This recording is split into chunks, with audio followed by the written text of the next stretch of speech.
All right, HBio students, we are back and I'm going to be moving on from this topic of isotopes and moving on to behavior. But before I do that, let's be sure that we're clear. We understand that this is the atomic number, that's the number of protons.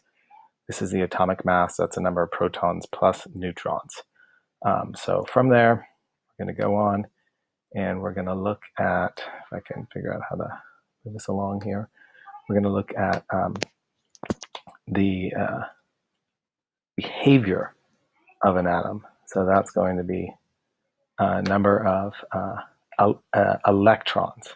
So it's super important you understand that it's electrons, oops, sorry about that. Electrons that are determining behavior of elements. So first I'm going to give you just a brief orientation to the periodic table and why that matters. So hopefully you'll see that this here is one row, okay? And this row has two elements in it. And the reason it has two elements in it is because these elements in their neutral configuration are going to have electrons. Helium has two electrons in its neutral configuration. Hydrogen has one electron in its neutral configuration. So this is the first orbital. The first orbital has basically two elements because the first orbital can hold two electrons. The next orbital here has 8 elements in it. It has 8 elements because this orbital can hold 8 electrons. And then similarly, the third orbital has 8 elements, again, because it can hold 8 electrons. So you go from sodium to magnesium and then over to aluminum. You skip all this middle stuff. You should guess then that you're going to end up with another orbital in here that can hold 10, but we're not going to focus on that. For the purposes of this class, we're only focusing on these first 3 orbitals. And for the purposes of this class, you don't have to memorize a bunch of these orbitals. There's a bunch of these atoms. There's only 4 atoms that I want you to understand, and I'll get to that in a bit. So don't get too stressed about all of that. But what I want you to get is that the periodic table is designed to represent the behavior of the atoms, and the behavior of the atoms is dependent upon its number of electrons. So what I want you to understand is that these configurations are independent of the charge. And to elucidate that, we're going to start with the first, we'll start with the very first element. So we'll start with hydrogen, and I'll talk about that. So let's erase this. All right, so let's look at hydrogen here, okay? And I'm going to go over here, and I'm just going to write a P that represents 1 proton for hydrogen. And I'm going to give it in its neutral state, which is 1 electron, okay? And sometimes when we do this, what we do is we draw the electron orbiting the nucleus. So we have 1 proton. Now, do we have a neutron? Maybe occasionally, eight times out of 1,000, you'll find a hydrogen with a neutron, maybe less. But generally, a hydrogen is just simply a proton. That's all a hydrogen is, with 1 electron orbiting it. Now, we've said that the stable configuration for these elements is to have 2 electrons. So I don't know, because I'm a silly person, I will describe atoms as being happy or sad. So even though hydrogen has a neutral configuration right now, that is to say it has a charge, oops, sorry,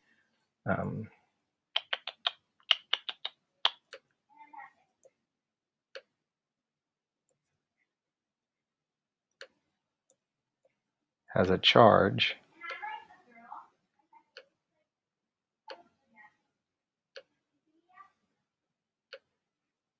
that's an A charge of 0,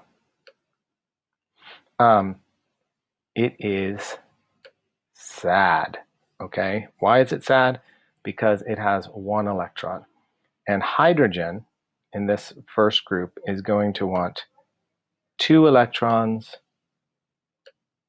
or 0 electrons, right? We're not talking about the charge now. We're going to want number of electrons. So hydrogen wants 2 or 0 electrons. That's what hydrogen wants. So hydrogen's neutral but sad. Now, how is it that hydrogen could become happy again?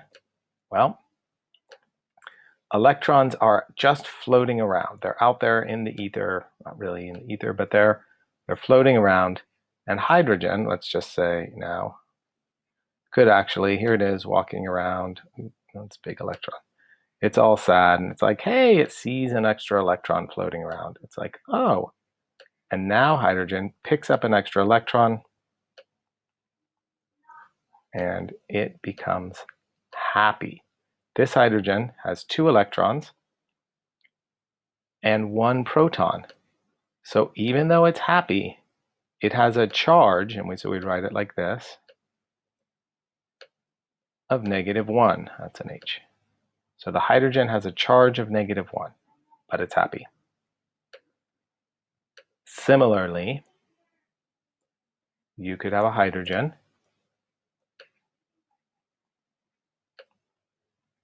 and it could lose its electron. So it is just 1 proton. Sometimes we just draw it like that.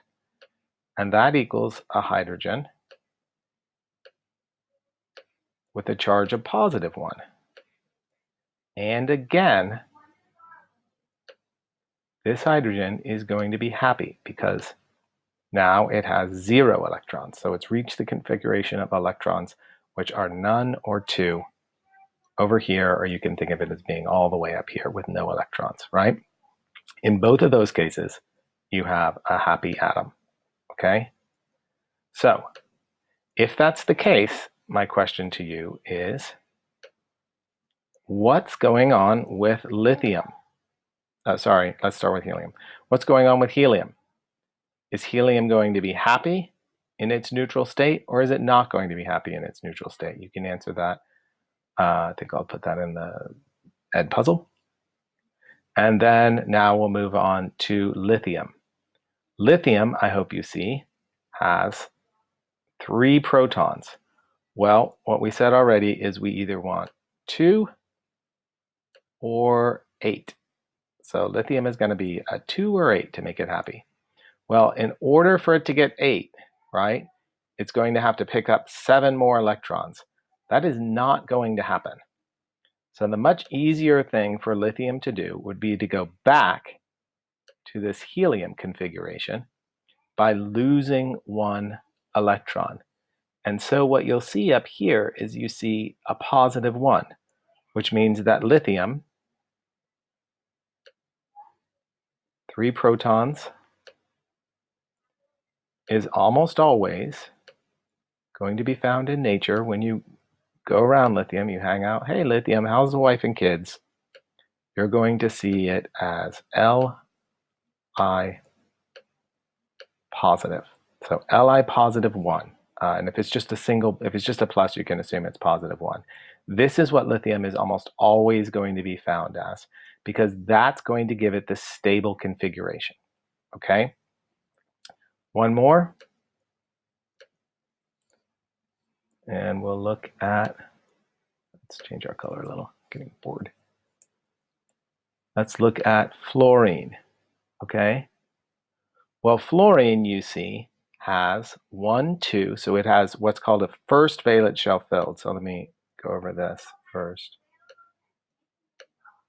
So remember, the first situation is you can get 2 electrons in what we call the first orbital. So this is the first orbital for fluorine. Sorry, it's hard for me to write on this. The second orbital for fluorine, I'm not going to draw them as E's, I'm just going to draw dots. Fluorine has picked up 1, 2, so that's 1, 2,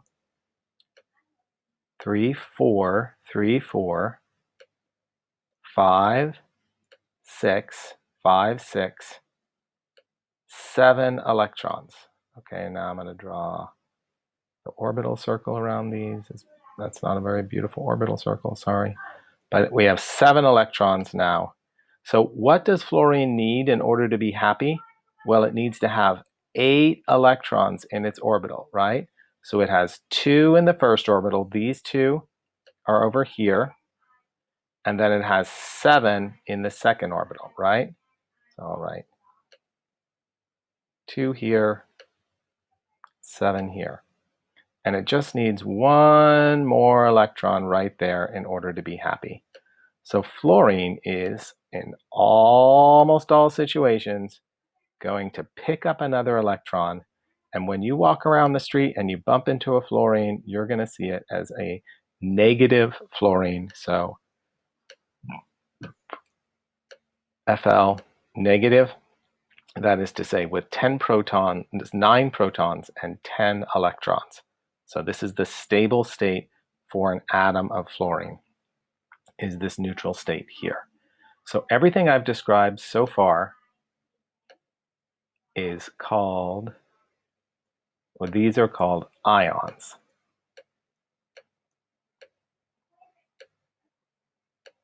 And that's because you have a complete transfer of electrons. And so what I'll do, I think I've got this on the next slide, so I'll move over here. Erase this. All right, so when you have an ion, you have completely traded electrons, all right? And why has this happened? To fill valence shells, to make these atoms happy, okay? Now, you can get a cation when you lose an electron and an anion when you gain an electron, okay? So that's how ions work. So everything I've described so far is having things like hydrogen, gain or lose, lithium gain or lose, fluorine gain or lose. And the reason that that's happening is so that they become stable. Over here, by the way, hopefully you'll see now, these are all of the stable elements here. These, by the way, are called noble gases. The nobility is snooty. They do not want to intermingle with the plebeians, all these poor little serfs over here. Nobody wants to hang out with them if you're a noble gas. And that's why they call them the noble gases, because they did not want to interact with anybody else. They're so perfectly happy all by themselves. So that's ions. Now we're going to move on and we're going to talk about covalent bonds. Covalent bonds are also done for the same reason. They're done to help atoms fill their valence shells, right? So the exact same thing is going on.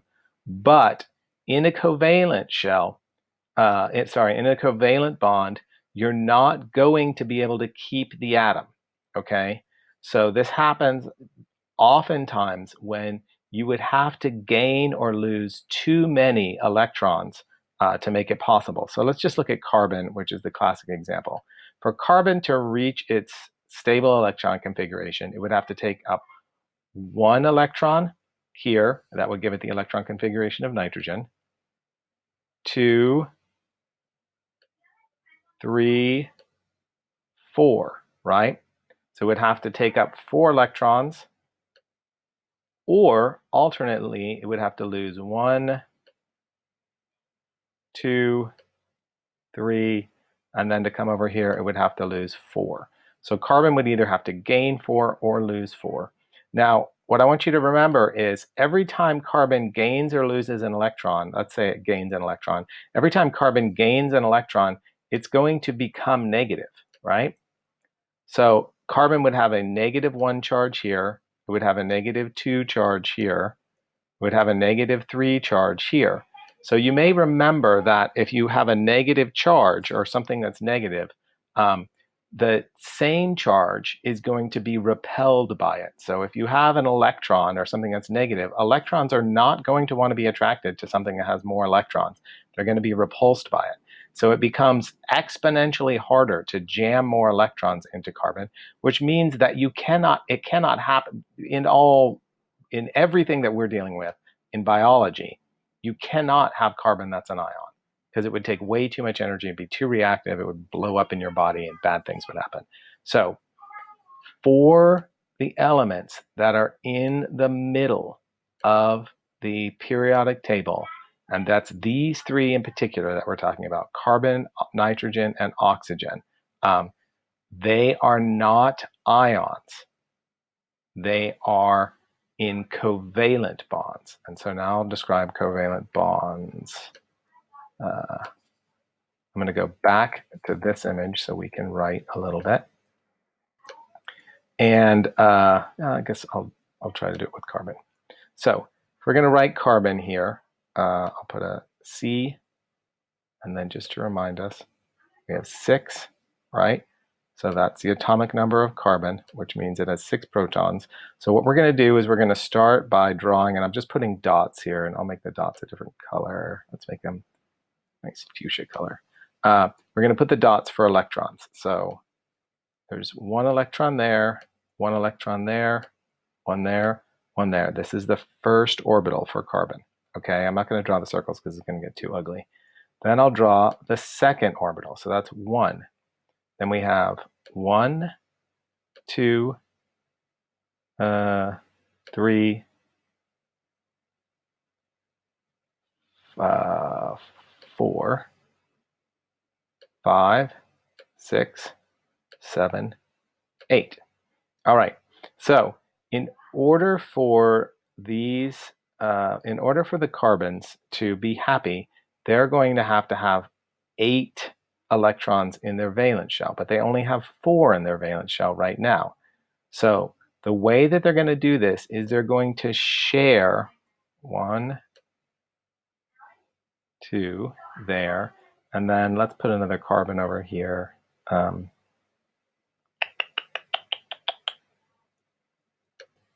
They're going to share electrons. So now this carbon, and what I did is I put 2 carbons on the outside. So this carbon is going to have 1 electron, 2, 3, 4. Those are its own electrons, and I'll use another color. Let's use green. 5, 6, 7, 8. So the carbon that I'm going to circle now in green gets all of these electrons. So right here, this carbon gets all of the electrons that I just gave you. And so that puts the carbon right over here. I'm going to give another example of hydrogen because it's a little more simple. So hopefully that'll help. So with hydrogen, 1 hydrogen, 1 electron, another hydrogen, 1 electron. Neither of these 2 hydrogens is happy, but if they share these electrons, then each of them gets basically to count the electron in its electron orbital. So this ends up with a stable configuration because sometimes what you have is this scenario where both electrons are orbiting that hydrogen. And sometimes what you have is this scenario where both electrons are orbiting that hydrogen. So this type of bond is called a covalent bond. And we'll go over lots of different examples of covalent bonds and how that works. But what I want you to know is these can be, you can have a covalent bond that's formed either from 2 elements that are the same, right? So this is a molecule of hydrogen now. We would write this as H2, and the subscript here indicates that we have 2 atoms of hydrogen, and they're bonded together by a covalent bond. Or you could have this from atoms that are different. So that's what we're going to look at next. And what we're going to do is we're going to take oxygen. So if we have oxygen that has an atomic number of 8, I'm going to put first the 2 electrons. These first 2 electrons are up here, right? So they're in this valence shell. That's why I'm putting them in a different color. And then I'm going to put the electrons that are in the outside, and sorry, when I say shell, this is really what we call the valence shell, which is this one out here. And you see that oxygen is going to have 6 of these. 1, 2, 3, 4, 5, 6. And then the 2 here, that gives oxygen 8 total, right? So that's 2 on the inner shell, and then 1, 2, I'm actually going to erase that one, put it somewhere else. 1, 2, 3, 4, 5, 6. Okay, and you'll notice that I'm putting 2 electrons together here and 2 electrons together here. You don't need, I want you to be able to do this. I want you to tend to what we call pair electrons. This has to do with this thing called spin.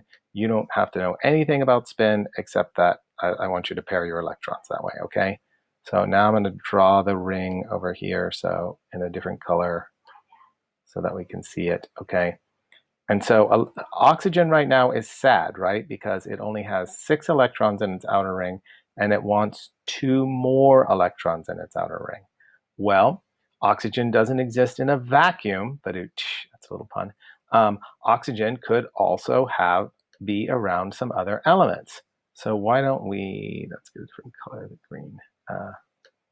Why don't we take a hydrogen here and a hydrogen here, okay? Well, you know that a hydrogen has 1 electron. Each hydrogen has 1 electron, right?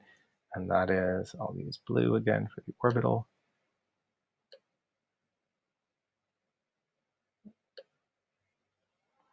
Going around the orbitals of hydrogen, like this, okay?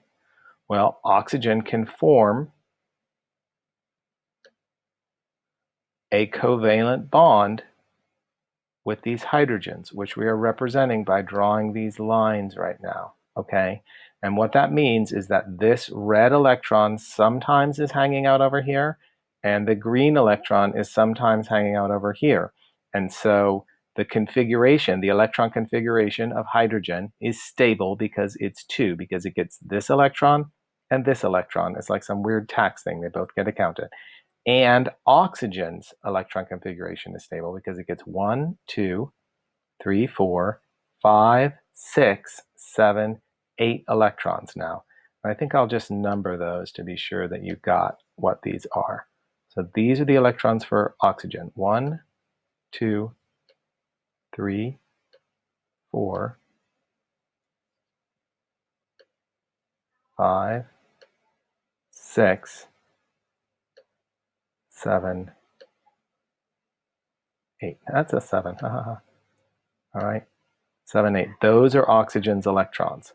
So in a bond, you can have oxygen being stable, basically having achieved its stable state of 10 electrons over here because it's taking 2 of them from these hydrogen atoms. Okay, we would write this as a molecule, and the molecule that it is, as you probably may know, is H2O. That's 2 hydrogens and 2 oxygens. All right, here's my question to you. Why would you be very unlikely to find that molecule? No charge, just that molecule itself. Why don't you find that? All right, I think that's good for this presentation.